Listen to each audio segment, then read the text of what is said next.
saya ngisi waktu Ramadan. Ramadan itu bukan ngaji sih, cuma sekali pertemuan gitu loh. Kemudian ada rembukan, ada usulan kalau untuk menyemarakan LSF gimana. Nah, saya usul ya yang sederhana dulu aja nggak apa-apa gitu. Misalnya ngaji-ngaji gitu, itu kan sederhana, tapi rutin gitu. Nanti kalau punya ide yang bagus atau momen yang pas atau tenaga yang banyak, bisa bikin acara yang besar gitu. Terus saya usulan saya diterima, terus ngaji ya udah saya usulkan ngaji mantik saja gitu loh, ngaji logika gitu. Kemudian sebelum masuk itu kemarin saya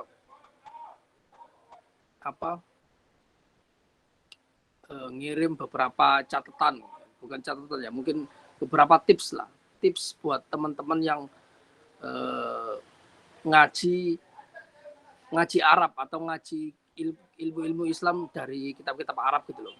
Biasanya karena dia itu bahasa Arab terus agak mendetail, jadi butuh waktu yang agak panjang gitu loh, nggak bisa dibaca seperti kita baca Quran gitu. Jadi benar-benar teksnya itu teks primer, teks filsafat gitu.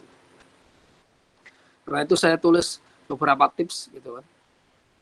Tipsnya yang pertama ya itu ya, pertama sebelum masuk ke pelajaran ya itu fisiknya dipersiapkan dulu, artinya jangan sampai ngantuk, jangan sampai lapar gitu loh, ngantuk udah lapar gitu. Kemudian biasanya jangan kosongan, bawa teh gitu loh, teh hangat gitu loh, atau kopi juga nggak masalah gitu. Pokoknya sekiranya lelah itu bisa langsung minum gitu loh, karena agak teks-teks primer dalam mantik, dalam filsafat Islam ini agak berat gitu, jadi butuh konsentrasi yang agak panjang gitu. Saya pribadi ini saya nyiapkan teh hangat ini. Kemudian biasanya bawa catatan gitu loh, kertas-kertas gitu loh, barangkali ada yang perlu dicatat gitu loh. Tapi nggak harus semua persoalan dicatat gitu loh ya. Yang penting paham gitu loh, nanti intinya baru dicatat. Jadi teh, kemudian bawa alat tulis sama kertas gitu. Kemudian nanti belajar dari pengalaman ya.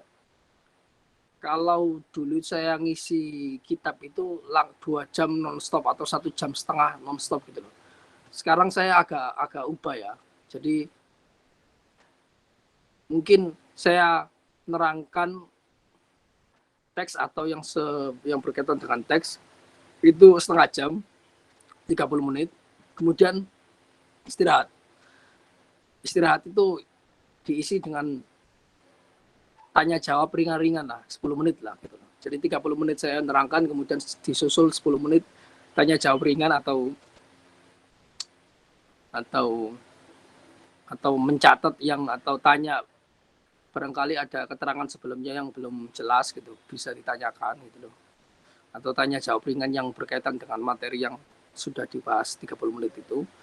Setelah 10 menit kemudian saya baca lagi, saya nambah lagi, saya nerangkan lagi 30 menit lagi, kemudian tanya jawab lagi kayak gitu. Kalau masih ada waktu nambah lagi 30 menit lagi, kemudian tanya jawab lagi. Jadi tiap 30 menit itu istirahat lah, bahasanya gitu. Tiap 30 menit ada istirahat atau dialog kecil gitu loh, 10 menit jadi nggak nonstop 1,5 jam atau 2 jam nonstop, enggak gitu. Kayak gitu. Jadi ya bisa dipahami ya. Jadi nanti ini 1/2 jam, kemudian ada tanya jawab setelah 1/2 jam lah. Ini sekarang ini jam 3 kurang 15 ya, berarti nanti jam 3 lebih 15 kita berhenti dulu untuk ngobrol lah kayak gitu. Oke, saya kira itu ya. Bentar.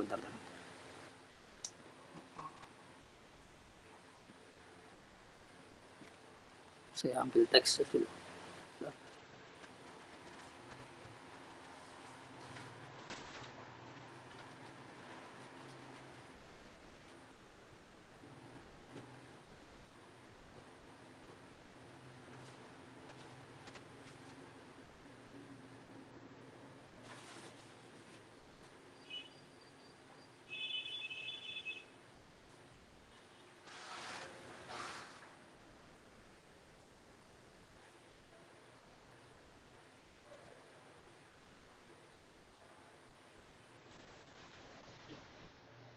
nggak usah. Nah, cukuplah. Nanti saya share aja teksnya. Oke, kita mulailah. Bismillahirrahmanirrahim. Mungkin pertemuan ini belum sampai baca teks ke babnya, masih butuh beberapa pertemuan untuk memberikan pengantar terhadap ilmu ini gitu loh. Gitu. Oke, bentar saya bagikan teks dulu kecil ya. Di mana ini?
Halo, suara saya dengar nggak? Iya, kedengeran. Oh, kedengeran ya. Layarnya kelihatan nggak ini? Saya bagikan ini. Terlihat nggak Masih belum. Masih layarnya? belum kelihatan. Masih belum Belum kelihatan. kelihatan. Iya. Taruh, taruh, taruh.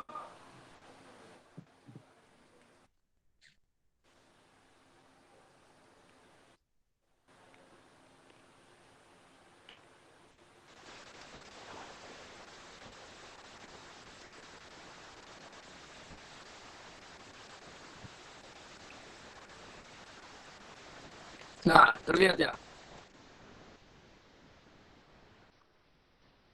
Iya kan? Terlihat kan?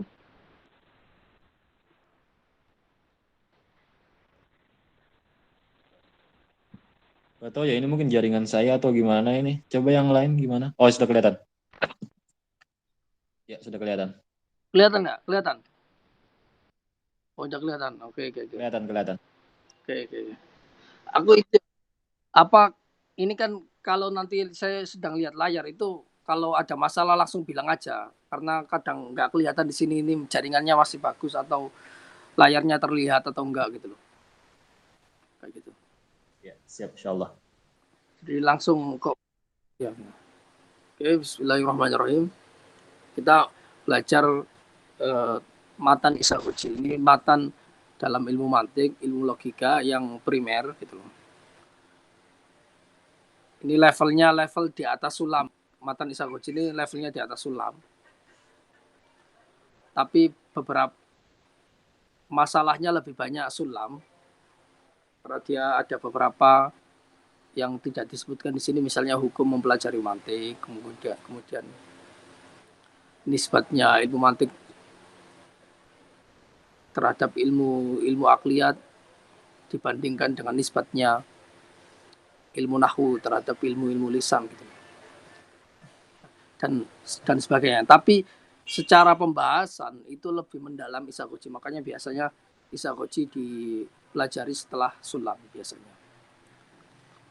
Nah, banyak sekali cara yang dipakai oleh matan pakai dalam pembelajaran isagoji. Tapi kali ini saya nggak pakai syarah lah, langsung matan saja. Tapi saya ambilkan dari beberapa syarah yang sudah saya pelajari keterangannya. Saya ambilkan keterangannya dari beberapa syarah. Gitu. Untuk pertemuan perdana ini kayaknya kita nggak akan baca panjang karena lebih diisi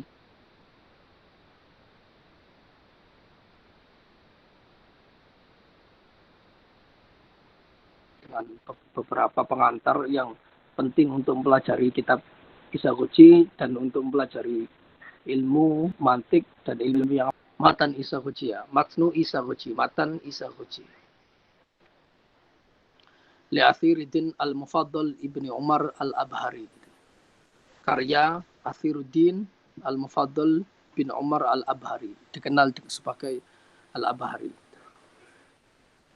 Tapi ada yang baca al-Abhari, yang populer dibaca al-Abhari.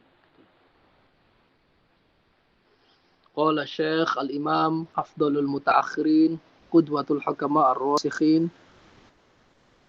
Berkata Syekh al-Imam mutaakhirin paling afdol, qudwatul hukama ar-rasikhin, hukama yang mendalam ilmunya yang dijadikan panutan gitu. Athiruddin al-Abhari gitu. Jadi ini gelarnya Afdalul Ulama al-Mutaakhir, mutaakhir sama al-Hukama. Jadi beliau ini ya mutakalim sekaligus hukama gitu. Mutakalim sekaligus hukama. Ya. Dalam tradisi Islam mutakalim itu berbeda dengan hukama, tapi ada beberapa ulama yang uh, beliau layak disebut sebagai mutakalim sekaligus hukama gitu. Karena beberapa karyanya itu uh, lebih dikategorikan ke ilmu kalam, beberapa karya yang lain dikategorikan ke hukama. Gitu. Termasuk yang mutakalim sekaligus hukama itu Al-Abhari ini, selain Ar-Razi gitu, dan lain-lain. Oke, Afiruddin Al-Abhari. Tayyaballahu tharahu wa ja'alal jannata mathwahu. Nahmadullah ta'ala ala taufiqihi wa nas'aluhu hidayata tariqihi wa nusalli ala sayyidina Muhammad wa ajrati ajma'in. Ini khutbatul kitab ya. Jadi ini penting diketahui kata-kata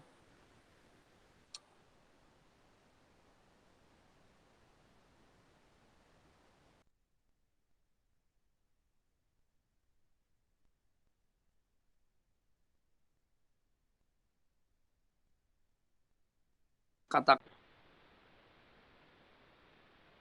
kemudian hak dan tasliyah salawat biasanya begitu, tapi tidak selalu ada beberapa kitab yang tidak dimulai dengan bismillah, hamdalah dan salawat,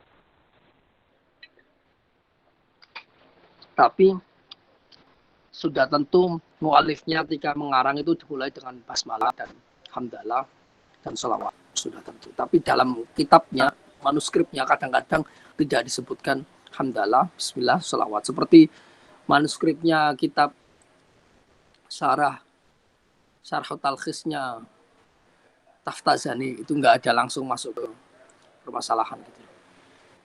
Ya. Jadi ini bagian khutbah. Nahmadullah ta'ala ala taufiqihi wa nasal hidayah tariqi. Kami memuji kepada Allah Ta'ala atas taufiknya, wa nas'aluhu hidayah tariqihi, dan memohon kepadanya petunjuk jalannya, wa nusalli ala sayyidina Muhammadin wa ajrati ajma'in, dan kami berselawat kepada Sayyidina Muhammad dan keturunannya seluruhnya, gitu. Ahlul baitnya, gitu. Nah ini bagian khutbah gitu ya. Kemudian setelah bagian khutbah itu masuk bagian yang disebut sebagai dibajah, ad-dibajah. Gitu. Jadi kalau khutbah tadi itu adalah, kalau istilah bahasa Arabnya adalah ta'ifatun minal alfaz mustamilatun ala basmalati wal hamdalati wat tasliyah gitu. Jadi khutbatul kitab, khutbah dalam kitab itu adalah lafaz-lafaz yang berisi basmalah, hamdalah, kemudian sholawat. Nah itu. Nah setelah itu ada masuk dibaca. Dibaca itu tandanya biasanya amma ba'du dan seterusnya sampai masuk ke bab pertama atau fasal pertama gitu. Jadi wa ba'du fadhir salafil mantik seterusnya sampai innahu mufidul khairi wal jud, ini masuk dibaca. Ad-dibaca. Apa dibaca itu? Dibaca adalah ta'ifatun minal alfaz mustamilatun ala. Nah ini mustamilatun ala ismil muallaf wa fandil muallaf wa sababit ta'lif wa ghairiha mimma ta'du dzikrahu minar ru'us as-sab'a aw thamaniyah. Jadi dibaca adalah lafaz-lafaz atau kalimat-kalimat yang terdiri dari mustamilatun ala, yang di sana ada, di dalamnya itu ada apa? Ada nama muallafnya itu apa? Ada wafanil muallaf. Jadi ini fan apa atau ilmu apa gitu.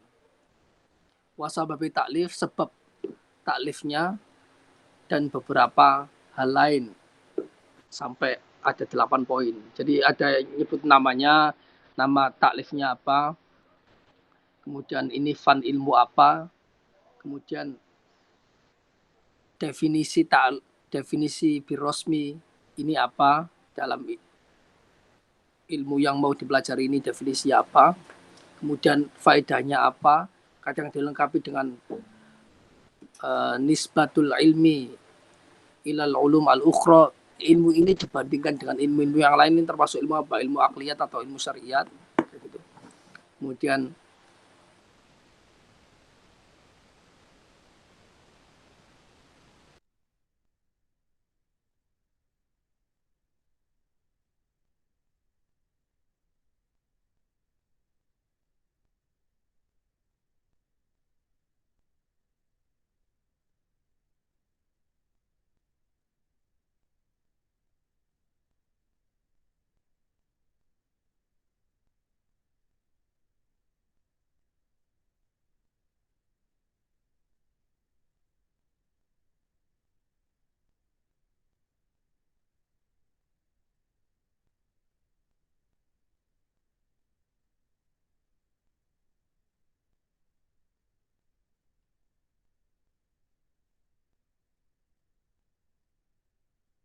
wadi'u hadzal ilmu ini. Oke.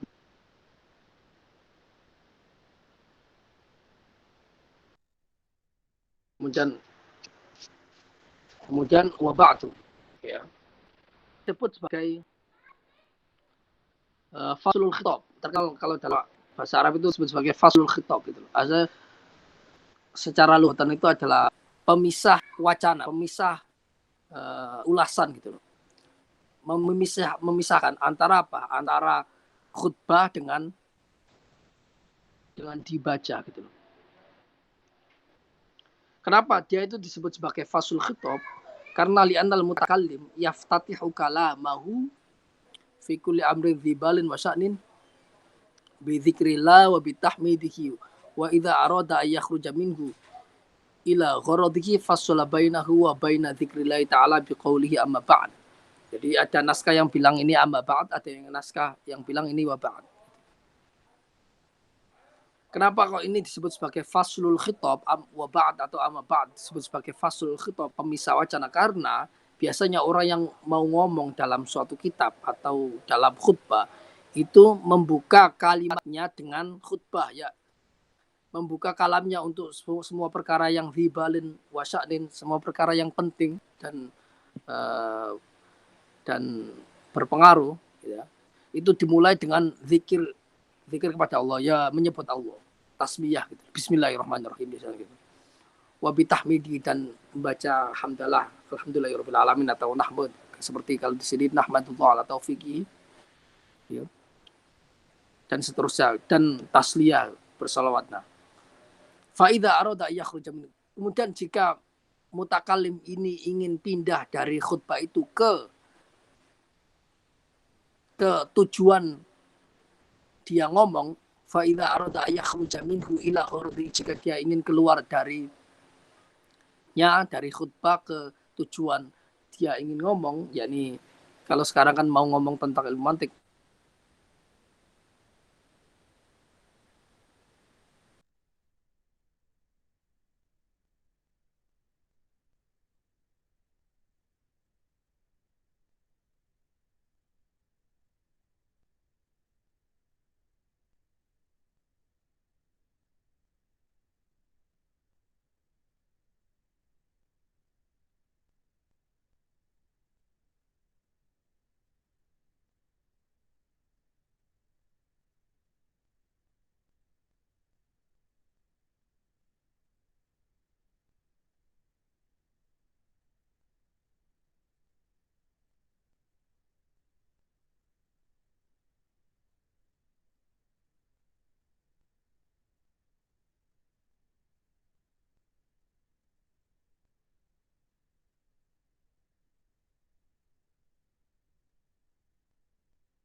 itu intikal yang masih berhubungan gitu loh.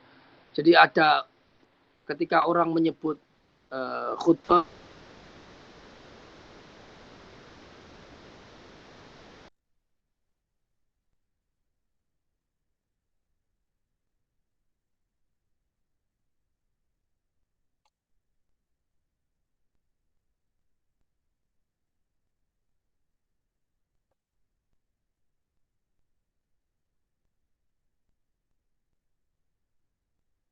kayak gitu loh.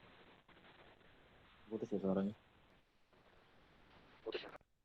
Jadi gaya bahasanya tidak, kalau istilahnya dalam orang ini takhallus gitu. Kayak gitu. Jadi wa ba'du fa hadhi risalah gitu loh. Kalimatnya kan wa ba'du fa hadhi risalah fil mantiq awrat nafiyah ma yajib istihdaruha gitu. Oke. Kita belum baca sampai ke sana gitu. Oke. Kemudian ada poin yang menarik lagi. Jadi nah, oke. Fahadhi wa ba'du fahadhi dah. Fahadhi di sini, fahadhi risalah fil mantiq kan, gitu kan? Kalau kita dalam pelajaran bahasa Arab kan biasanya ada isyarat hadza kitabun, hadza kitabun. Jadi hal ini mengisyaratkan ada sesuatu yang ditunjuk gitu loh. Biasanya yang ditunjuk itu adalah sesuatu yang mahsus, sesuatu yang indrawi, yang bisa diindrakan. Nah, sementara dalam teks ini fahadhihi risalah fil mantiq. Nah, ini apakah levelnya atau kalimat ini sama dengan hadza kitabun? Ketika kita menyebut hadza kitabun, itu kan kitabnya ada kan. Nah, sementara fahadhihi risalatun, itu risalahnya ada apa enggak? Padahal kan risalahnya belum ditulis atau risalahnya ini belum dibacakan. Kayak gitu. Maka para ulama di sini memberi beberapa opsi logis untuk penggunaan ini supaya penggunaannya tidak disalahpaham, sehingga nggak ada semacam kritikan. Hadza kitab, hadza kan untuk maksus. Hadza kitabun, kitabnya jelas ada. Nah, sementara ini fahadhi risalatun fil mantiq, risalahnya belum dibaca, belum ditulis. Apakah susunan ini menjadi salah gitu? Ternyata enggak, ada gaya bahasa tertentu. Jadi ada gaya bahasa menyebutkan istilahnya itu tanzilul ma'qul munazzalatal mahsus gitu. Jadi memposisikan hal-hal yang makul, yang logis, yang hadir dalam otak, bukan dalam kenyataan hissi gitu loh, dalam kenyataan indrawi, tapi diposisikan dengan gaya bahasa seolah-olah dia itu mahsus, maka disebut fahadhihi risalah gitu loh. Jadi seolah-olah dipakai majas, seolah-olah dia itu seperti posisinya hadza kitabun gitu. Padahal hadza kitabun berbeda dengan hadhihi risalatun gitu. Karena risalah di sini, isyarat di sini, kalau yang hadza kitabun isyarat terhadap benda yang wujud secara indrawi nyata, sementara hadhihi risalatun dalam teks yang kita baca ini itu merujuk kepada al-umur al-murattabah al-hadira fi dhihni, hal-hal yang tersusun, yang hadir dalam akal gitu. Makna-makna gitu. Ini mengisyaratkan rujuknya itu kepada makna. Nah, kemudian para ulama akhirnya memberikan beberapa penafsiran hadhihi gitu. Mereka mengatakan bahwa hadhihi itu di sini isyaratun ilal umur al-murattabah al-hadira fi dini. Ini mengisyaratkan kepada hal-hal yang tersusun, yang ada pada otak. Dalam bentuk apa? Nah, ini ada kalanya, pertama kemungkinan, yang jelas pokoknya isyarah ilal umur al-murattabah al-hadira fi dini gitu. Dalam hal apa? Wujudnya apa? Nukusan, kemungkinan pertama nukusan, kemungkinan kedua lafad, kemungkinan ketiga ma'ani, makna-makna, kemungkinan keempat ya lafad dan makna, kemungkinan kelima antara nukus, lafad, makna, itu berbarengan gitu. Jadi ada beberapa kemungkinan hadhihi isyarat terhadap nukus itu ya huruf-huruf itu, huruf-huruf isyarat terhadap huruf-huruf. Ketika kita nyebut hadhihi risalatun itu, ini hadhihi mengisyaratkan kepada huruf-hurufnya kemungkinan pertama, atau lafdon atau lafat-lafatnya gitu loh. Jadi mengisyaratkan pada umur al-murattabah fihi ini dalam bentuk lafat-lafat atau nukus dalam bentuk tulisan-tulisan, au ma'ani atau dalam bentuk makna-makna, atau isna'ani minha ya lafat dan makna sekaligus, atau yang mengisyaratkan kepada nukus, lafat, makna, tiga-tiganya sekaligus. Ini kemungkinan kelima kan ya. Kemudian kemungkinan keenam ada kalanya mengisyaratkan kepada idrokat lil ma'ani. Jadi bukan makna mengisyaratkan kepada makna, tapi mengisyaratkan kepada kemampuan menangkap makna itu. Idrokat lil ma'ani. Pengetahuan kita terhadap makna-makna itu. Atau kemungkinan yang terakhir yang ketujuh adalah malakatus istihdor. Saya baca di sini, malakatus istihdor hasilah mintakaruri tilkal idrokat. Jadi, atau mengisyaratkan kepada malakah istihdor. Jadi hadhihi ini kan kalau yang biasa itu mengisyaratkan kepada al-umur al-mahsusah.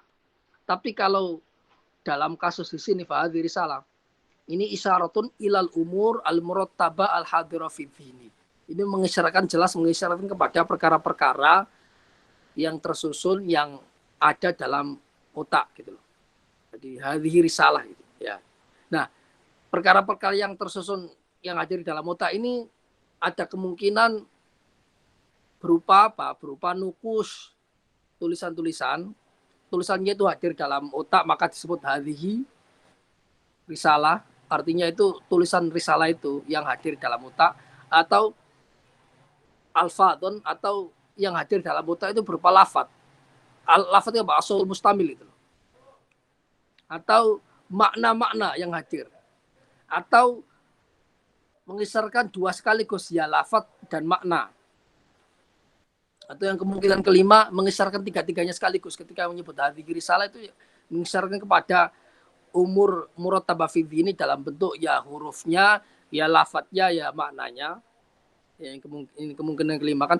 Kemungkinan keenam mengisyaratkan kepada apa? Bukan itu semua, tapi mengisyaratkan kepada idrokat lil ma'ani. Pengetahuan terhadap makna-makna itu. Ketika kita menyebut hadhihi risalah, itu artinya hadhihi itu mengisyaratkan kepada umur murattabah fi ini, al-hadira fi ini dalam bentuk mengetahui makna-makna. Jadi seolah-olah ketika kita nyebut hadhihi risalah itu, otak kita itu sedang nyetel ke bukan indrawi, tapi hal-hal yang ada hadir dalam otak kita yang berupa pengetahuan kita terhadap makna-makna tertentu. Ketika kita nyebut hadhihi risalah, misalnya mantik, berarti di otak kita itu hadir makna-makna tentang ilmu mantik dan kita mengetahuinya. Nah, itu yang diisyaratkan, yang hadir dalam otak itulah yang diisyaratkan oleh hadhihi risalatun. Itu kemungkinan yang keenam. Kemungkinan yang ketujuh adalah yang diisyaratkan bukan idrokat lil ma'ani, bukan pengetahuan terhadap makna-makna itu, tapi malakatus istihdor atau malakah menghadirkan makna-makna itu dalam benak gitu. Jadi yang diisyaratkan terhadap hadhihi risalah itu yang kita tunjuk dengan kata-kata hadhihi itu adalah malakah atau apa ya? Bekas pengetahuan yang sudah terulang berkali-kali sehingga membekas dalam jiwa itu, itulah yang hadir dalam otak, itulah yang ditunjuk dalam hadhihi gitu. Isyaratnya ke sana. Gitu ya. Nah, itu semua kemungkinan akal gitu. Semuanya itu makul sorf, itu kemungkinan akal dan mungkin semuanya mungkin gitu. Kayak gitu.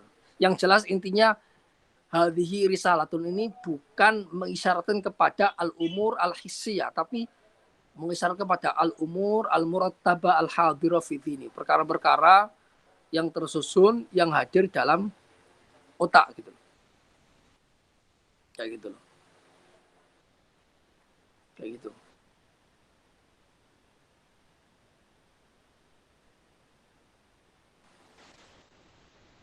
Bahkan kalau di penjelasan kitab itu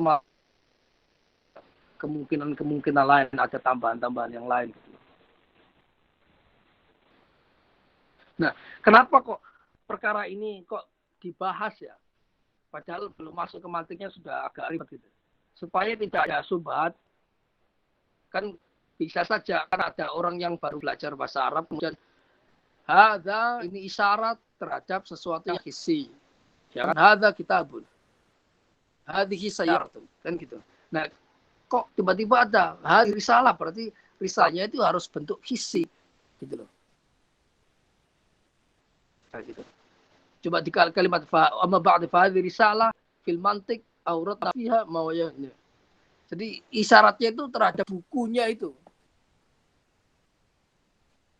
Apakah itu yang dimaksud dalam kalimat hadhihi risalah fil mantiq? Ternyata menurut ulama enggak. Yang dimaksud bukan itu.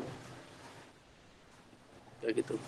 Tapi yang dimaksud adalah hadhihi risalah itu, hadhihi itu isyarat terhadap hal-hal kuliah, hal-hal abstrak yang ada dalam otak. Apa hal-hal abstrak yang ada dalam otak atau hal-hal yang bukan abstrak sih, hal-hal yang hadir dalam otak ini, yaitu 7 kemungkinan tadi. Ada kalanya hurufnya, nukusnya, ada kalanya lafadznya, ada kalanya kemungkinan ketika maknanya, ada kalanya lafadz sekaligus makna, mungkin keempatkan ya. Kemungkinan kelima ada kalanya ya hurufnya, ya lafadznya, ya maknanya, ya.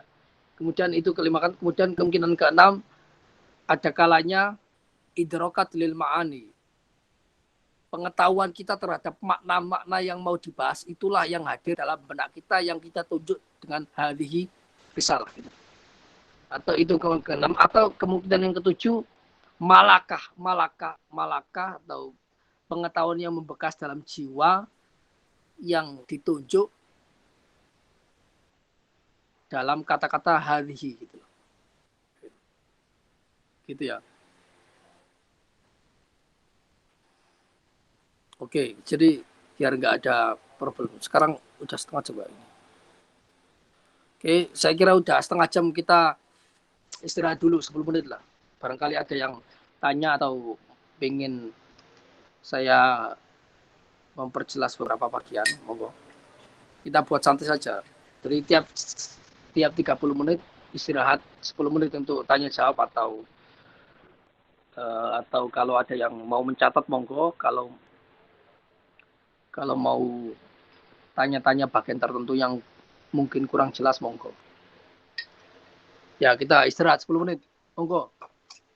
Ada yang bertanya nggak?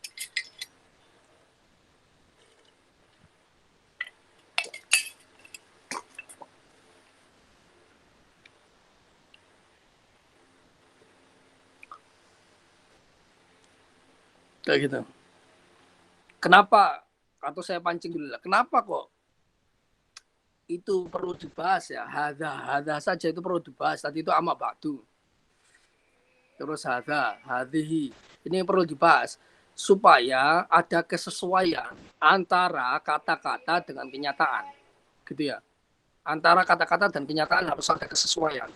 Jadi ilmu mantik ini nanti detail soal itu supaya tidak ada anggapan bahwa logika itu hanya membahas tentang sesuatu yang valid dalam benak tapi belum tentu valid dalam kenyataan. Enggak. Kalau dalam mantik yang benar, tadi itu mantik yang keliru ya. Jadi mantik yang benar itu selalu berusaha untuk menyesuaikan dengan kenyataan. Gitu loh.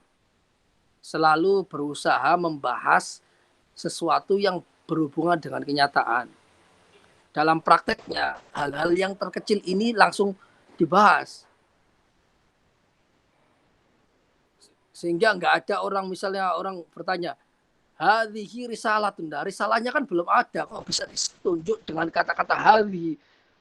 Kan orang biasanya nyebut hadza kitabun, ini kitab. Kitabnya kan ada.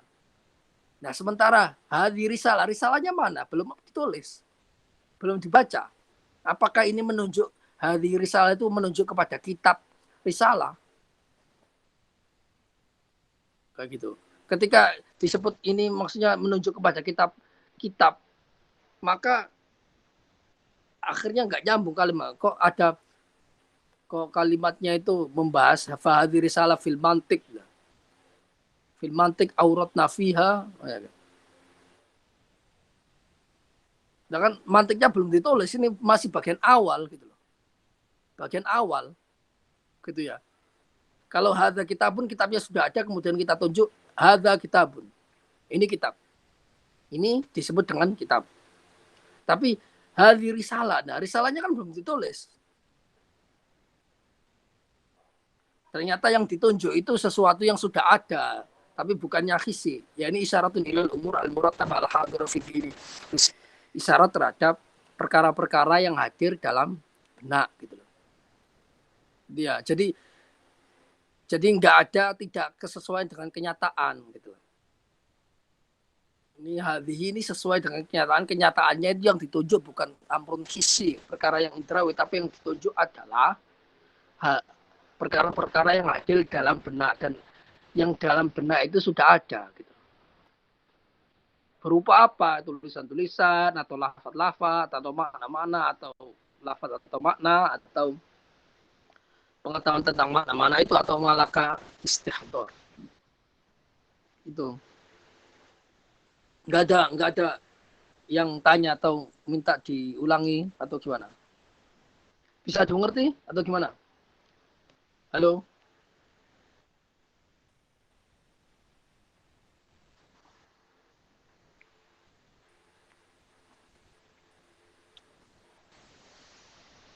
Ada yang tanya nggak? Gini Mas, Nggak ada.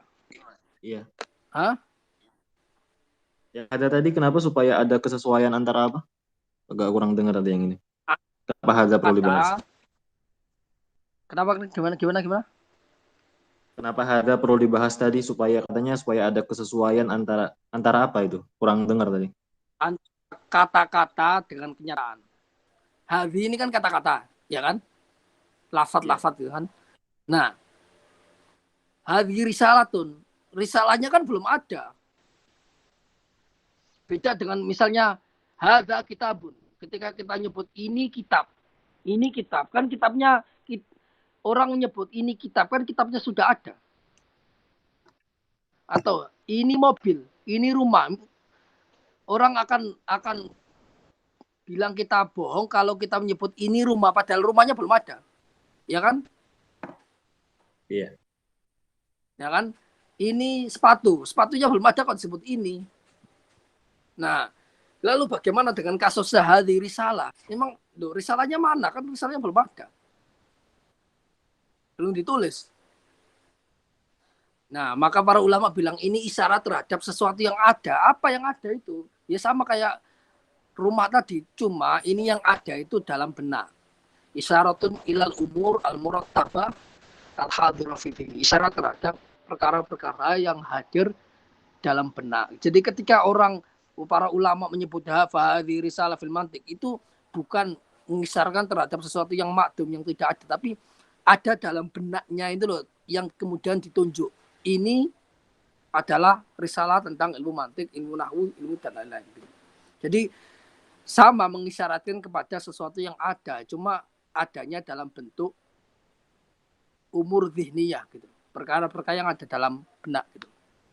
Jadi enggak menyalahi kaidah bahwa isyarat itu ya mengisyarat itu pada benda-benda yang ada, sesuatu yang ada. Ya ini juga ada, cuma dalam bentuk sesuatu yang hadir dalam pikiran gitu loh. Sehingga kayak gitu. Kalau dijawab hadhihi risalah, ya ini mengisyaratkan terhadap bendanya, kitabnya yang bisa dipegang, maka dia mengatakan itu tidak sesuai dengan kenyataan karena risalahnya belum ditulis. Kan gitu kan, risalah. Jadi artinya akan sederhana. Ini risalah, ini adalah risalah. Ya, misalnya kita nyebutnya seperti Ada kitabnya. Ya, fahadhi risalah. Ya, ini risalah. Launuha, ini kitab ya, ini kitab atau ini risalah, warnanya kuning, warnanya putih, warnanya merah gitu. Maka arahnya berbeda. Gitu ya. Arahnya berbeda. Nah, berhubung ini tidak sedang membahas sifat-sifat kitab, sifat-sifat risalah, tapi sedang membahas materi ilmu, maka hadinya harus ditafsirkan dengan merujuk kepada al-umur al-murattaba al-hadira fi dhihni. Gitu. Ini yang ditunjuk ini di otak ini loh. Fahadhihi, nah ini yang ada dalam benak ini dalam bentuk tulisan atau dalam bentuk lafaz-lafaz atau makna atau kemungkinan yang tadi atau malaka atau idrokan ma'ani. Ini yang ditunjuk fahadhihi, nah itu loh. Gitu ya. Jadi nyambung antara hadhi dengan kenyataannya, itu nyambung antara kata-kata dengan kenyataannya nyambung. Cuma kenyataan itu lebih luas daripada sekedar kenyataan yang berupa indrawi. Ada kenyataan dalam benak, itu juga ada gitu. Kenyataan dalam benak. Semisal hubungan sebab akibat itu kan nggak ada wujudnya dalam dunia konkret kan, tapi dia itu benar-benar ada. Hubungan relasi antara sebab akibat itu benar-benar ada, ditangkap oleh akal. Nah itu ada wujudnya dalam bentuk umur dhihniyah gitu. Perkara-perkara yang ada di, seandainya kita mengingkari itu, maka kita terjebak dalam doktrin materialisme. Sesuatu yang selain materi dianggap nggak ada. Nah, itu bermasalah. Gitu ya. Oke. Ada lagi nggak? Kalau nggak kita lanjut lagi.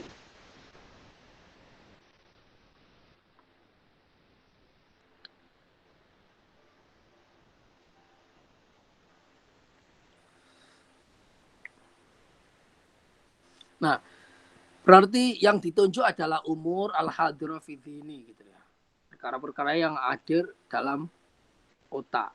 Nah, maka dia pakai majas, dia itu menggunakan majas. Tanzil, jadi istilah itu tanzilul makul, munazzalah al-mahsus. Jadi memposisikan makul, perkara yang ditangkap oleh indera, dengan gaya bahasa mahsus.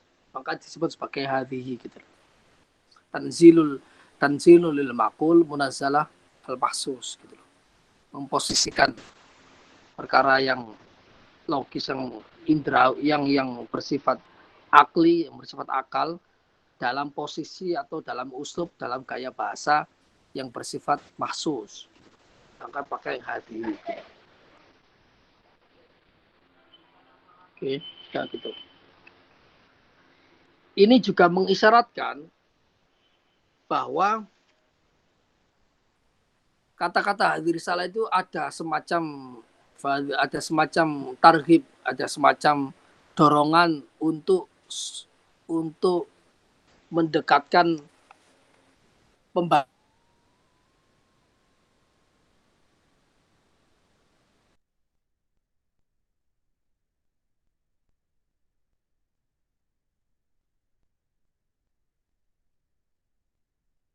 ada dorongan supaya pendengar itu tertarik dengan apa yang sedang dibicarakan, maka diungkapkanlah dengan kata-kata hatihi gitu. Atau kemungkinan lain, ya ini itu isyarat terhadap kecerdasan seorang pendengar ya. Ini kan tulisan dari mu'alif kepada yang kepada orang yang akan membaca kitabnya, termasuk kita ini. Nah ini pakai kata-kata hati ini juga isyarat terhadap fatonatis samia gitu. Jadi kecerdasan pendengar gitu, yang dihargai oleh penulisnya, seolah-olah pendengar ini mampu menangkap hal-hal yang akliyat dalam bentuk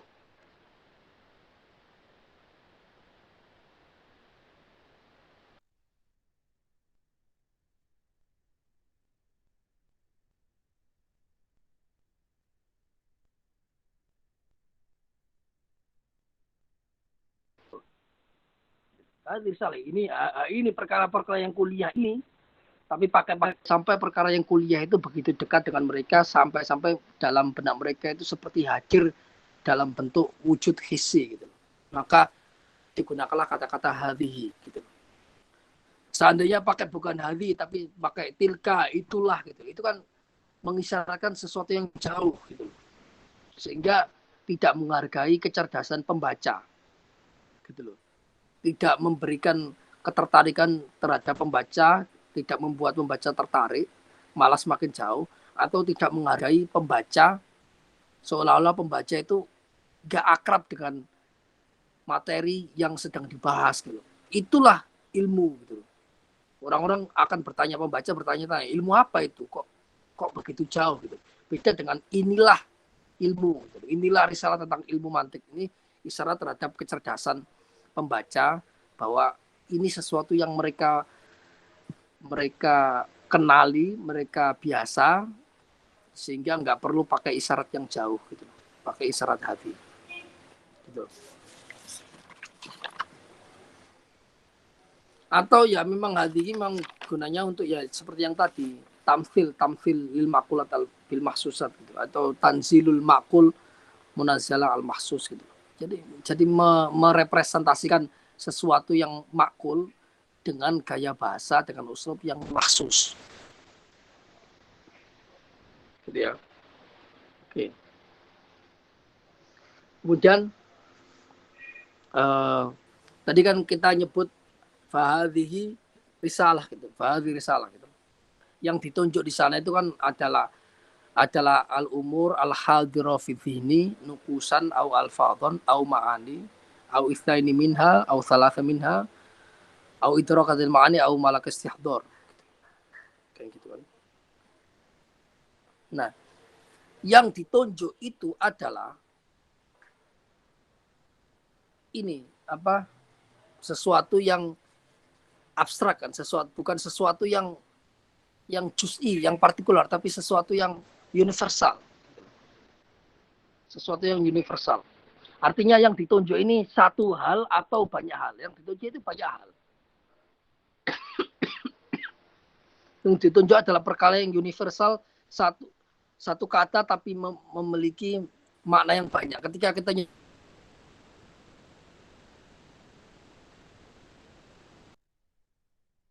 bahas risalah fil mantik, ini kan materinya tentang risalah fil mantik, tapi ada bab tentang kias, banyak hal pokoknya.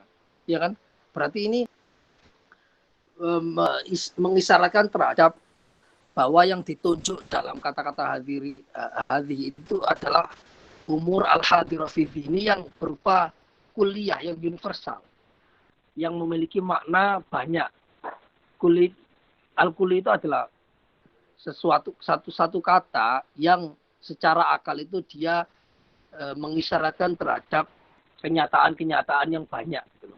Ketika kita nyebut kitab itu di benak kita itu juga ada kemungkinan kitab merah, kitab hijau, kitab biologi, banyak kitab itu. Ketika kita menyebut manusia dalam benak kita itu ada kemungkinan untuk ditarik dalam realitas yang banyak, ya ini, manusia itu, manusia Zaid, manusia Fatma dan seterusnya gitu kan.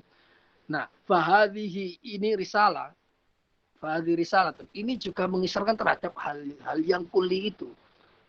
Risalah fil mantik ini satu hal, tapi di dalamnya itu ada banyak kenyataan, ada hal yang ditunjuk, ada banyak afrod, ada banyak individu yang ditunjuk. yakni fahadhi risalah fil mantik masuk di dalamnya, di sana adalah tentang ta'rif. Fahadhi risalah fil mantik masuk di dalamnya kuliat al-khams. Fahadhi risalah fil mantik masuk di dalamnya kias. Masuk di dalamnya burhan, safsatoh, khitobah, dan lain sebagainya. Ini kan perkara yang banyak gitu. Gitu ya.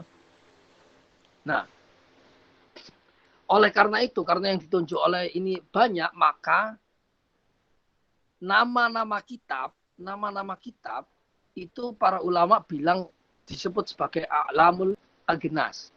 Ketika kita nyebut ilmu nahwu gitu. Ilmu nahwu, ya kan? Ilmu nahwu gitu kan.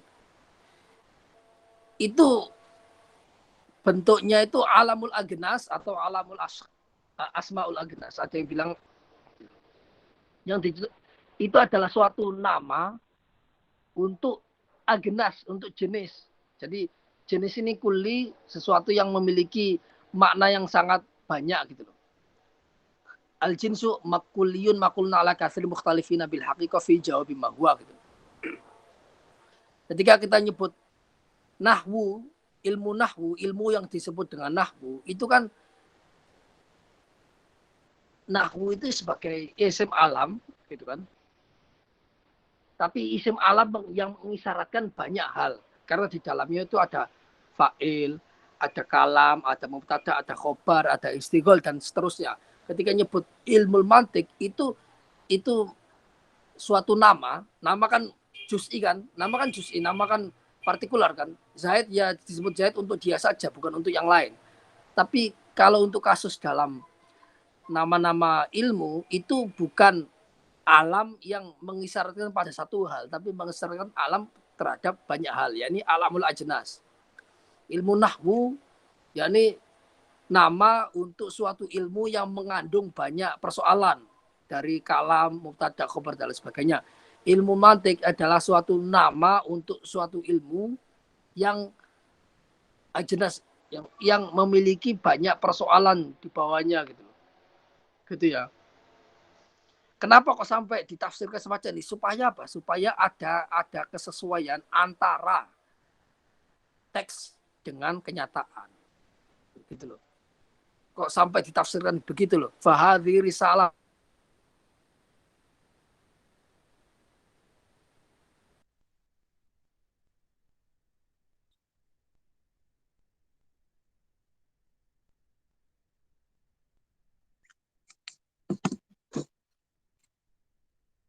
Itu sudah menjadi suatu nama. Nama biasanya kan cocoknya untuk satu orang, tapi untuk satu hal. Tapi kenapa kok bisa disebut menyebutkan suatu ilmu itu sebagai dengan istilah alam? Karena ini bukan alam biasa, tapi ini alamul ajnas. Kira-kira begitulah. Nah ini tujuannya supaya apa? Antara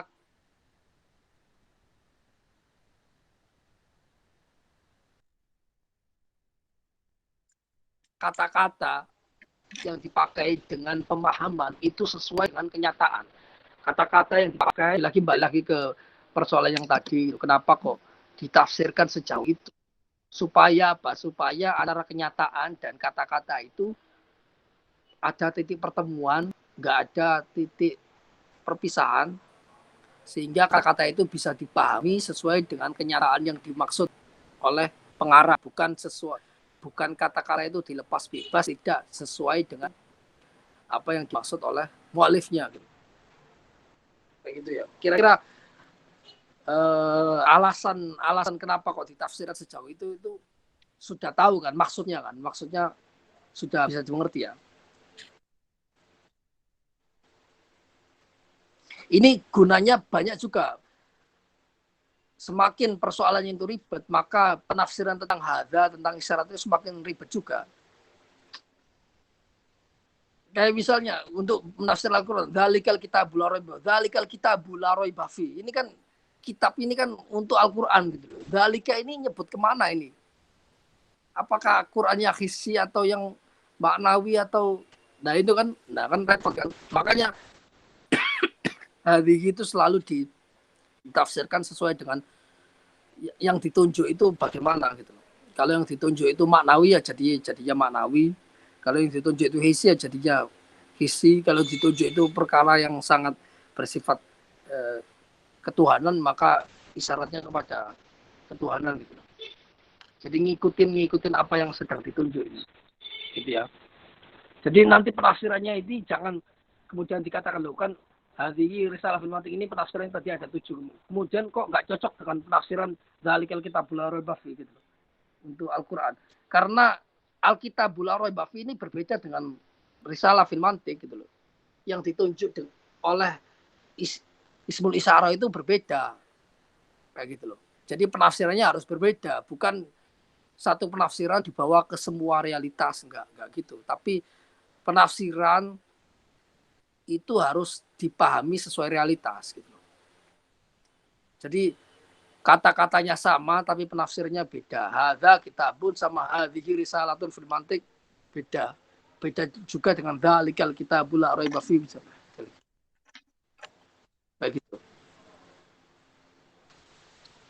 Atau qul hadhihi sabili ad'u ila, itu kan kata-kata Al-Qur'an. Qul hadhihi sabili ad'u ila, dan seterusnya. Oke. Oke.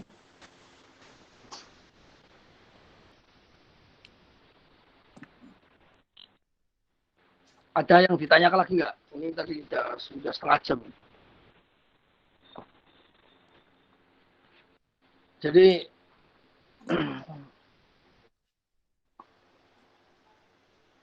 ya, jadi poinnya adalah yang terakhir ini adalah poinnya adalah yang ditunjuk dari hadir ini memang umur al-hadirah fi ini, tapi dia itu berupa hal yang universal, hal yang kuli, yang mengandung banyak banyak afrod, yang mengandung banyak banyak contoh gitu loh. Banyak anggotanya banyak gitu. Kayak gitu. Jadi makanya ini ketika nyebut hadza ilmul mantik, ini menunjuk kepada sesuatu yang kuli, yang mengandung banyak afrod, yang mengandung banyak individu gitu loh. Tidak bisa disamakan dengan hadza kitabun yang menunjuk hanya kepada kitab satu. Ya. Ya, minum dulu.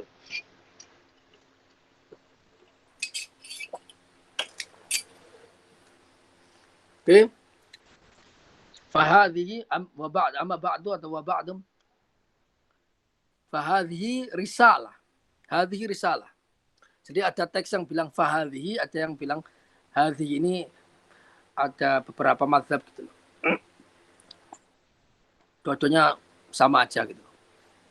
Dua-duanya dibenarkan gitu, enggak ada yang salah. Dan risalah, hadhihi risalah. Risalah fil mantiq. Nah, risalah. Apa yang disebut dengan risalah? Risalah ini ya,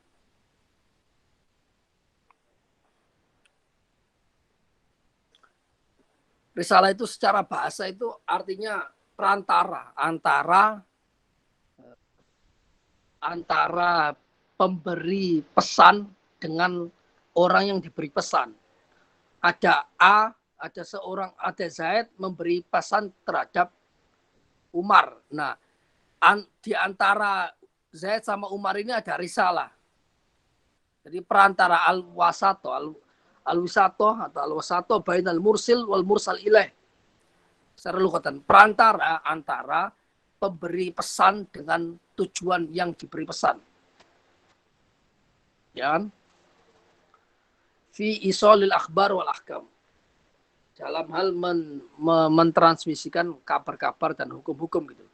Nah, ini risalah ini adalah pesannya mu'allif al-Abhari terhadap pembaca. Gitu ya. Itu secara lughatan. Hasilnya begitu. Tapi risalah ini ya, karena ini bukan dalam bentuk wujud material, maka ditafsirkan seperti tafsiran 7 kemungkinan yang sebelumnya itu loh.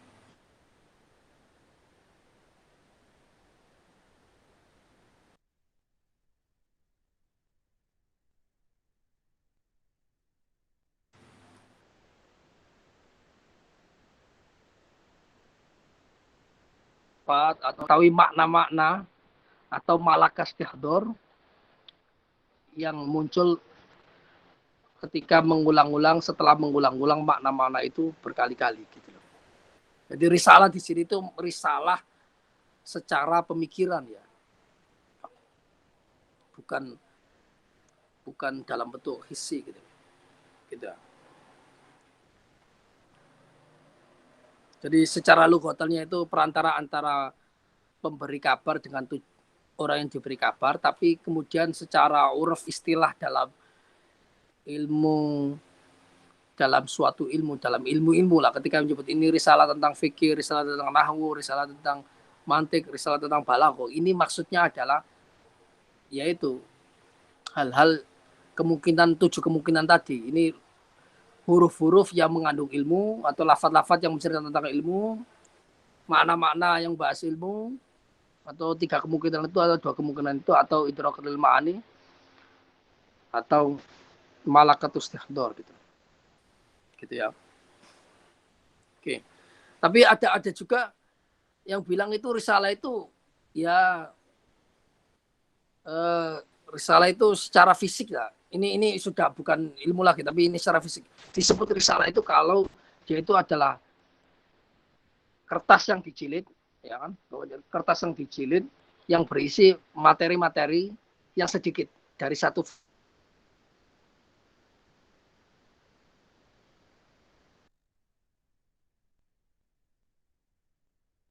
fan. Itu risalah.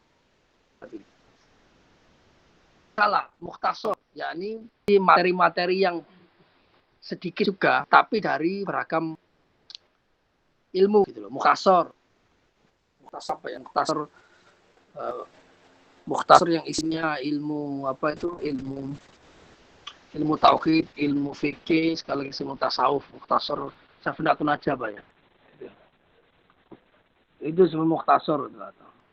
Ada yang bilang gitu, mukhtasar itu di atas risalah karena dia itu berisi beberapa materi yang enggak kompleks, yang sedikit tapi dari beragam fan ilmu, dari beragam cabang ilmu. Kemudian di atasnya lagi ada kitab-kitab ini tajlid atau mugalat yang berisi materi yang banyak atau sedikit dari satu fan atau banyak fan. Dia itu lebih umum lagi. Kitab mengandung satu materi atau mengandung banyak materi dari satu fan ilmu atau dari banyak ilmu gitu. Tapi ada yang bilang dari risalah mukhtasar sama kitab ini semuanya sama, dianggap sama gitu. Ya risalah ya mukhtasar ya kitab, ya tergantung istilah aja. Tergantung mau pakai apa gitu. Ada yang risalah aja, Imam Syafi'i risalah itu pun tebal gitu. Padahal itu layak untuk disebut sebagai kitab gitu. Ada yang kayak kitab Ihya Ulumuddin. Kitab Ihya Ulumuddin kan di dalamnya ada kitab-kitab kan, di dalamnya ada kitab, terus ada Kitabul Ilmi, ada Kitabul Iman dan lain sebagainya kan. Jadi ini maknanya luas lah, tidak kaku gitu. Gitu ya. Intinya pokoknya risalah di sini, yang dimaksud risalah di sini adalah perkara yang maknawiyah gitu. Bukan hissi. Kalau risalah dalam bentuk buku ya itu yang hissi, tapi itu bukan yang dimaksud dalam risalah fil mantiq ini gitu. Yang ditunjuk dalam risalah fil mantiq ini adalah makna-makna yang terkandung yang di sana membahas tentang mantiq gitu. Fahadhi risalah fil mantiq. Risalah fil mantiq ini fil mantiq ini sifatnya risalah. Artinya apa? Risalah kainatun fil mantiq. Ini risalah yang membahas tentang ilmu mantiq gitu. Risalah fil mantiq. Jadi kalau letter luck-nya orang yang misalnya nggak paham bahasa Arab itu, ini risalah dalam ilmu mantiq. Maksudnya dalam ilmu mantiq itu gimana? Ada risalah, ada ilmu mantiq, kemudian di dalamnya ada risalah gitu. Kan nggak begitu kan, misalnya ini air di dalam gelas gitu loh. Air di dalam gelas, kan ada gelas di dalamnya ada air. Nah ini risalah fil mantiq, risalah di dalam mantiq. Mantiq ada mantiq, di dalamnya ada risalah gitu. Ya kan? Nah, maka maksud di sini itu risalah fil mantiq, risalah ini makna-makna yang tadi ya saya sebutkan, bukan kitab yang hissi itu enggak, tapi ini makna yang ingin disampaikan gitu loh. Nah, risalah kainatun fil mantiq, risalah tentang ilmu mantiq gitu. Risalah dalam ilmu mantiq itu maksudnya risalah fil mantiq ini risalah tentang ilmu mantiq, bukan risalah di dalam ilmu mantiq gitu ya. Gitu ya.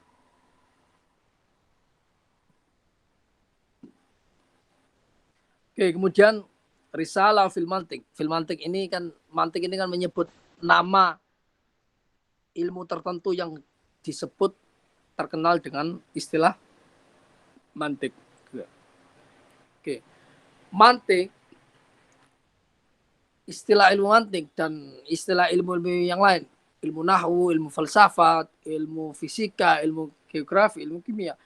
Ketika nama-nama asami al-ulum, nama-nama ilmu itu disebutkan, ini merujuknya kemana?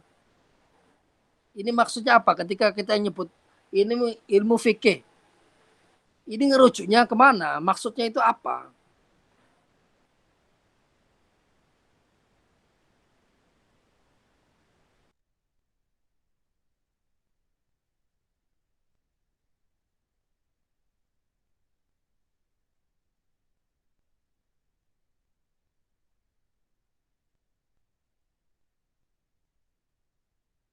Apa Soros itu? Nah, toko yang tikung, natikun.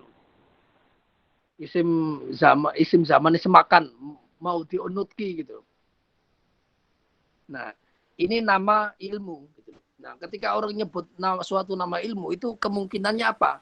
Yutlaku al ilmu ala iddati ma'anin. Ilmu ketika disebutkan itu ada beberapa makna. Yang pertama, ilmu apapun ya. Ketika ilmu itu disebut, yang dimaksud adalah masail khusus, al-masail al-makhsusoh. Masalah-masalah yang khusus, yang khas gitu. Masalah-masalah yang khas.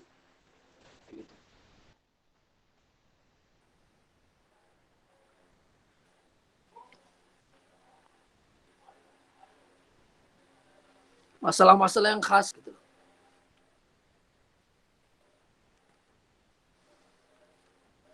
Masail makhsusoh.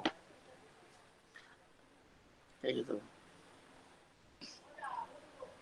Ada kemungkinan yang kedua, yakni bukan masail tapi tasdikot litil kal masail atau hukum-hukum yang berkaitan dengan masail-masail. Masalah itu apa?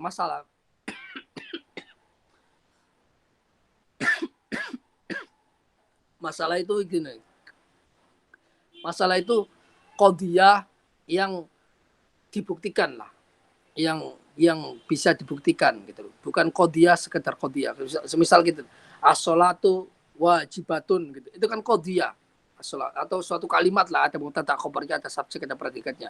Tapi kan dia itu berdasarkan dalil-dalil kan. Berdasarkan bukti-bukti kan. Gitu loh. Qadaya kalau di teksnya itu gini. Qadaya allati yutlab fi dzalikal ilm inniyatuha wa limiyatuha bidalil. Atau gampangnya itu qadiyah yang dibahas apa ya, hukumnya dengan dalil-dalil. Jadi masail adalah qadiyah yang dibahas hukumnya berdasarkan dalil-dalil, berdasarkan argumentasi gitu. Jadi bukan sekedar masail atau qadiyah semacam qadiyah gitu. Jadi ketika kemungkinan pertama ketika kita nyebut suatu ilmu nahwu, ilmu mantik dan sebagainya, itu kemungkinan pertama itu merujuk kepada apa? Bahwa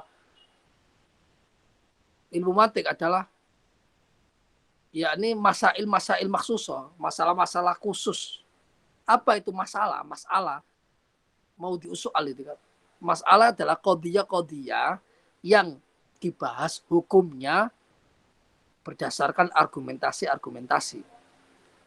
Al-qadiyah allati tutlab fi dzalikal ilm inniyatuha wal limiyatuha bidalil awit tanbih. Di qadiyah. Jadi enggak sekedar qadiyah gitu loh. Kayak gitu loh. Kayak misal dalam fikih ada kalimat-kalimat apa gitu, kalimat apa? Tajibuz zakatu, az-zakatu wajibatun. Zakat itu wajib. Nah, itu suatu qadiyah dalam ilmu fikih. Ya kan? Suatu qadiyah dalam ilmu fikih. Suatu masalah dalam ilmu fikih. Masalah dalam ilmu fikih. Kenapa kok disebut masalah dalam ilmu fikih? Karena dia itu dibahas hukumnya. Hukumnya itu wajib berdasarkan argumentasi. Ada argumentasinya. Ada dalilnya gitu loh. Nah, kalau kita misalnya membaca suatu kitab, kemudian ada di dalamnya itu tiba-tiba nggak tahu nyelenong kayak tulisan-tulisan orang zaman sekarang itu, tiba-tiba di dalamnya ada kalimat yang nggak nyambung dengan ilmu itu, misalnya Siti hamil, misalnya Siti hamil, padahal itu lagi bahas nahwu gitu. Berarti kata-kata Siti hamil itu bukan termasuk masail maksusoh dalam ilmu nahwu itu. Ya karena nggak ada hubungannya sama ilmu nahwu itu. Atau mungkin ada hubungannya dalam bentuk dia itu sebagai contoh saja. Ini susunan mubtada khobar, tapi sebagai suatu qadiyah yang berdasarkan dalil-dalil enggak gitu. Kayak gitu loh. Jadi enggak semua kalimat yang ada di dalam suatu kitab itu layak disebut sebagai masalah ilmu itu. Gitu ya. Jadi harus dipisahkan. Harus diperhatikan. Menurut para ulama itu yang disebut sebagai masalah ilmiah adalah qadiyah yang dibahas hukumnya dengan argumentasi yang sesuai dengan tema ilmu itu gitu loh. Jadi ketika disebut ilmu nahwu yang dibahas ya qadiyah yang berkaitan dengan fa'il, qadiyah yang berkaitan dengan maf'ul, qadiyah yang berkaitan dengan nasab, jar dan lain sebagainya. Ketika disebut fikih itu yang dibahas adalah qadiyah yang berkaitan dengan ibadat, muamalah dan lain sebagainya. Kok tiba-tiba di buku itu ada kalimat-kalimat yang nggak ada hubungan dengan itu, maka dia itu bukan masalah dari ilmu itu. Dia itu haswun, dia itu sisipan saja, dibuang pun nggak ada masalah gitu.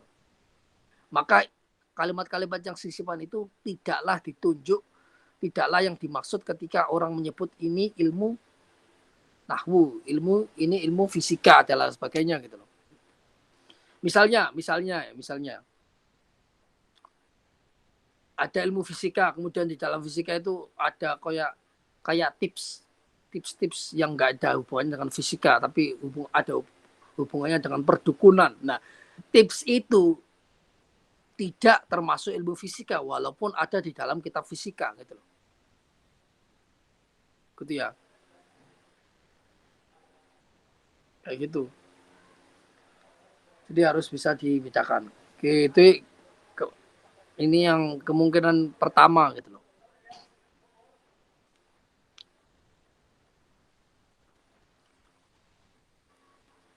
Kemungkinan yang kedua, ini ada berapa kemungkinan, tapi mungkin kalau waktunya nggak cukup kita sebut dua saja lah, dua dulu lah.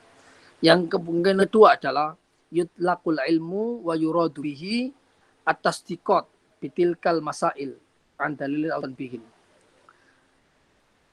Ya ini bukan masalah-masalah, itu bukan kodoya, tapi tasdikot tilkal masail atau hukum-hukum masalah-masalah itu, hukum-hukumnya saja gitu loh. Tasdikot gitu ya, hukum-hukumnya gitu loh.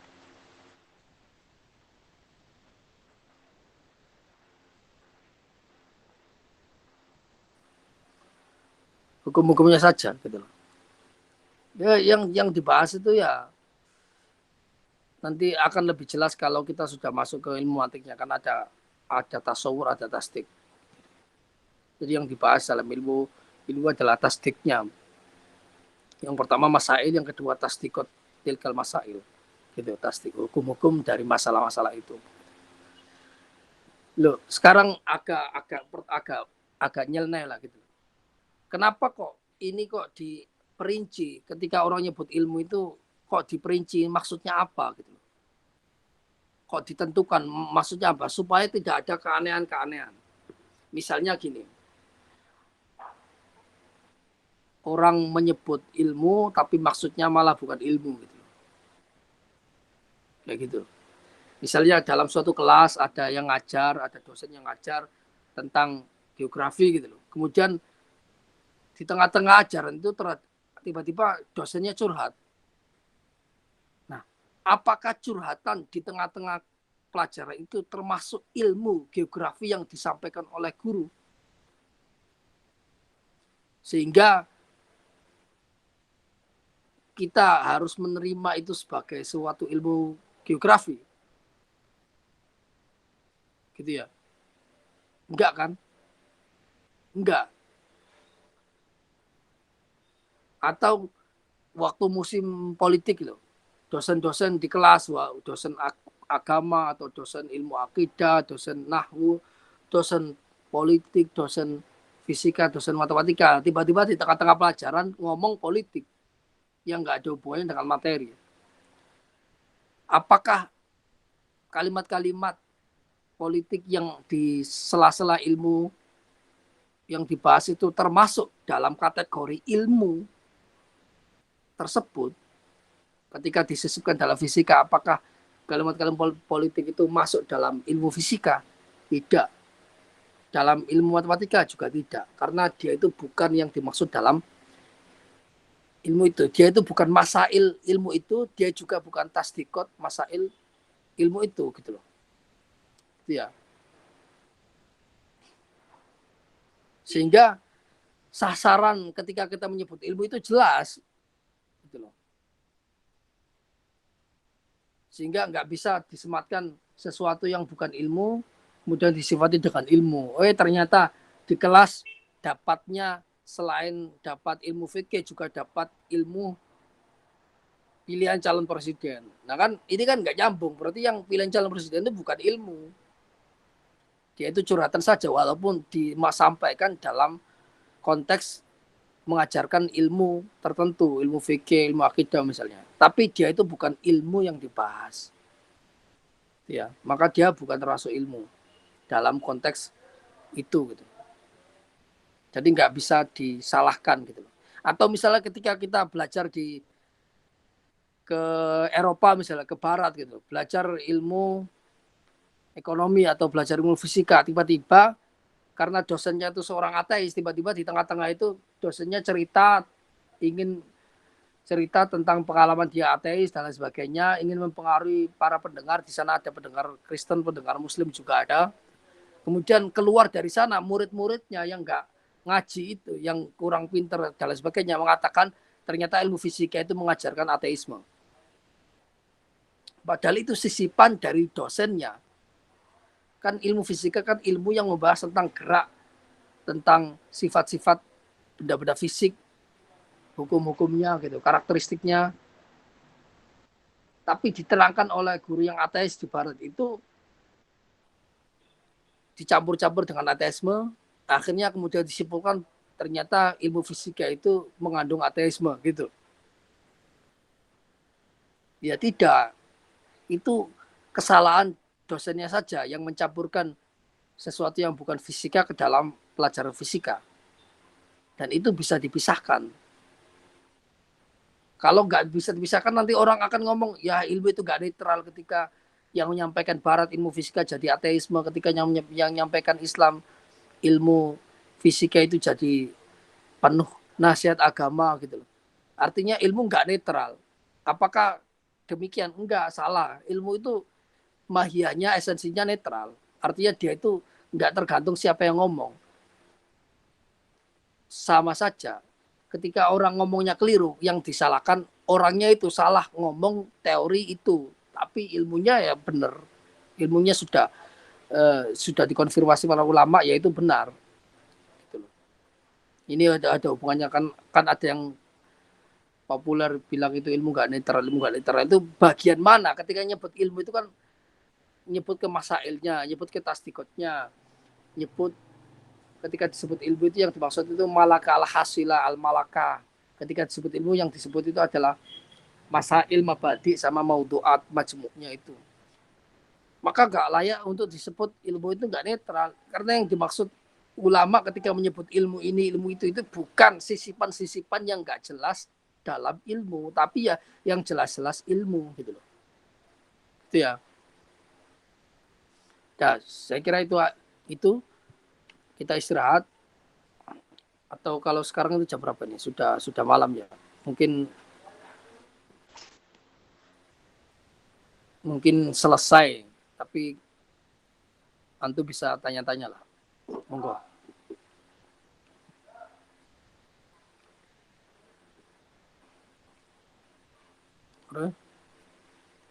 Bisa dimengerti nggak?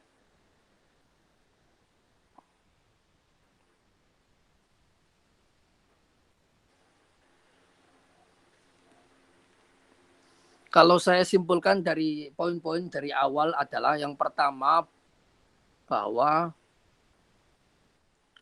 Amma ba'du itu faslul khitab. Memisahkan antara khutbah dengan maksud pembicaraan gitu loh. Memisahkan antara khutbah yang isinya hamdalah, bismillah, hamdalah dan sholawat dengan materi gitu, dengan materinya. Kemudian fahadhi ini bukan isyarat terhadap hisia tapi isyarat terhadap al-umur al-hadira fi ini, hal-hal yang hadir dalam benak gitu loh, hal-hal indrawi. Dia mengisyaratkan terhadap sesuatu yang kuli gitu loh. Menggunakan gaya bahasa hadhihi risalah fil mantik, padahal ini bukan yang hisi karena menggunakan uslub majas gitu. Tanzilul maqul munazilatul mahsus gitu. Dan risalah ini bukan kitab berupa kertas-kertas fisik, enggak. Yang dimaksud di sini adalah risalah adalah pesan gitu loh, pesan-pesan maknawi atau pesan-pesan dalam bentuk nukus atau bentuk lafaz atau dalam bentuk makna atau idrokatul ma'ani kayak gitu loh. Atau malakas istihdor gitu loh. Yang disampaikan oleh mu'alif terhadap pembaca gitu. Risalah fil mantik. Ini risalah tentang ilmu mantik, bukan risalah di dalam mantik gitu. Gitu ya. Kemudian poin yang terakhir adalah ketika orang menyebut ilmu apapun itu ya, nama-nama ilmu nahwu, ilmu mantik, ilmu fisika, ilmu kimia dan sebagainya, itu yang dimaksud ketika nyebut ilmu itu apa? Ilmu di situ. Kemungkinan yang pertama adalah al-masail al-makhsuso. Kemungkinan yang kedua adalah atas dikot bitil masail. Nanti ada kemungkinan ketiga dan keempat bisa disampaikan minggu depan.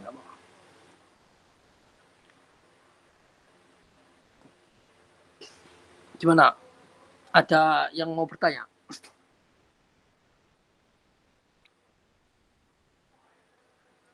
Bisa dimengerti? Alhamdulillah bisa dimengerti. Bisa dimengerti ya. Pengalaman sudah pernah belajar ilmu mantik pakai kitab apa? Ada yang pernah belajar ilmu mantik? Ilmu logika lah atau pernah belajar pakai bahasa Indonesia gitu. Ini baru belajar ini. Baru belajar ya. Iya, baru mulai tertarik ini. Iya ya. Ya, alhamdulillah lah. Ya nggak apa-apa lah. Mungkin agak berat tapi diulang-ulang lagi nggak apa-apa. Ini kan ada rekamannya juga. Oke, saya kira itu di Indonesia juga sudah malam ya. Sudah jam berapa di Indonesia? Jam 10 ya. Jam 11 malah kan? Ini jam 9 kan? Oke, kalau nggak ada pertanyaan saya kira itu saja. Mohon maaf kalau ada salahnya. Oke. Wabillahi taufiq wal hidayah wa ridha wal inayah. Wallahul muwaffiq ila aqwamit thoriq. Wassalamualaikum warahmatullahi wabarakatuh. Waalaikumsalam warahmatullahi wabarakatuh. Terima kasih Mas Nova. Ya, sama-sama.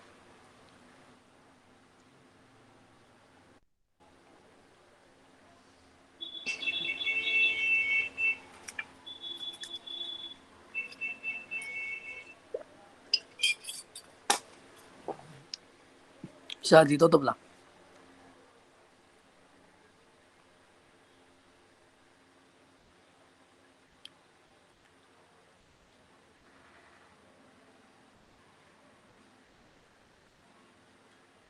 Ya, tutup nggak apa-apa.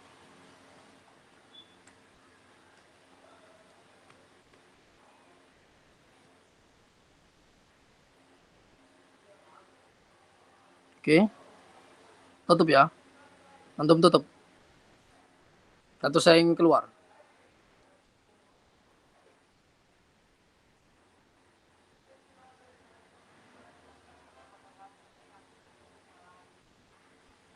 Ya, terima kasih, terima kasih.